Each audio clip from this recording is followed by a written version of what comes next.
I'm going to talk now with Mosquito Control District Commissioner and Upper Keys resident Jack Bridges. He's been practicing law here in the Keys since 2001. He is running for the circuit judge seat that is currently held by Tegan Slayton. Jack, thank you so much for being on the show with me. Thank you for having me. Thank you. All right, Jack, what made you decide to run for circuit judge? Okay, well, Jenna, the main reason that I chose to run is because I believe that people who are interested and who care and who are qualified should run for public office. Just like if you are someone for jury service, you ought to show up. If you feel like you can do the job of a mosquito control commissioner or a judge or a state attorney, you have a duty to offer yourself. You know, it's not easy to run for office. You know, it is a sacrifice, but I think that you know, our nation would be better if more qualified people, as opposed to less qualified people, showed up and started running for office. I'd love to see a whole slate of candidates. What qualifies you to be circuit judge? Well, you know, I have 14, 15 years of practicing law, general practice, doing almost all kinds of different law. You know, I've had plenty of trial experience. I've served as a magistrate, as a circuit court magistrate, handling some family law matters, handling foreclosure matters, handling civil circuit matters. And, you know, during that time I gained a reputation for being fair, for being compassionate with people, and for always, and this is most important I think, for always being fully prepared when I took the bench. You know, as a lawyer I can tell you that there is nothing that's more frustrating than when you go into a courtroom and you have written a big motion and the judge opens up the file and says, now what are we here on today? You know? So I believe in always being prepared. The other thing that really attracts me to this job is a circuit judge can do an awful lot of good, because circuit judges deal with juveniles, they deal with young people, you know, people on probation. You know, I'd like to see some improvements in that area.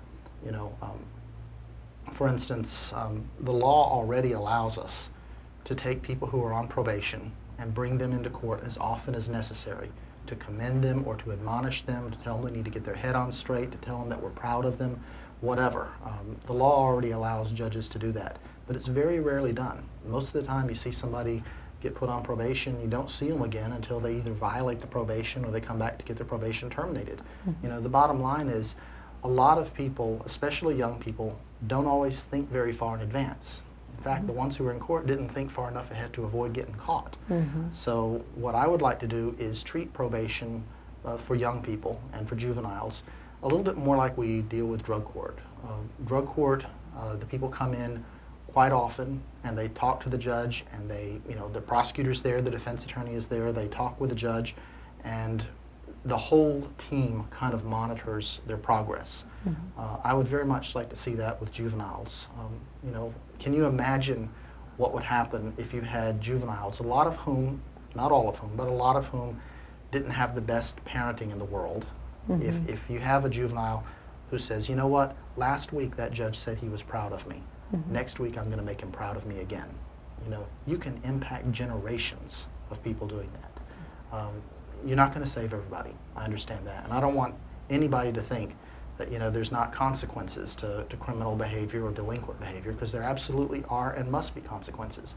But I would really, really like to see a system in which we invest more in our kids. And the same goes with kids who are in dependency court. That is, like when the DCF comes in and has to take the kids away from their families. You know,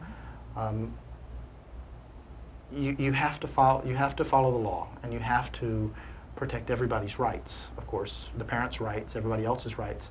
But what I'd like to do is add more time to the docket each month so you can follow up on cases to make sure that they don't go stagnant, to make sure that they are being monitored carefully, to make sure that the cases do keep on moving along, because kids are not canned goods. You know, they're perishable items, and you know, the law requires us to seek permanency. That is, you know, a permanent foundation, a permanent home for these kids as soon as possible. I would like to see us move on toward that a little bit better. Thank you so much for being on the show with me today. It was a pleasure to talk with you. It was a pleasure talking to you. Thank you. I'm going to take a quick break right now. I'll be right back after these messages. Stay with me. Oh,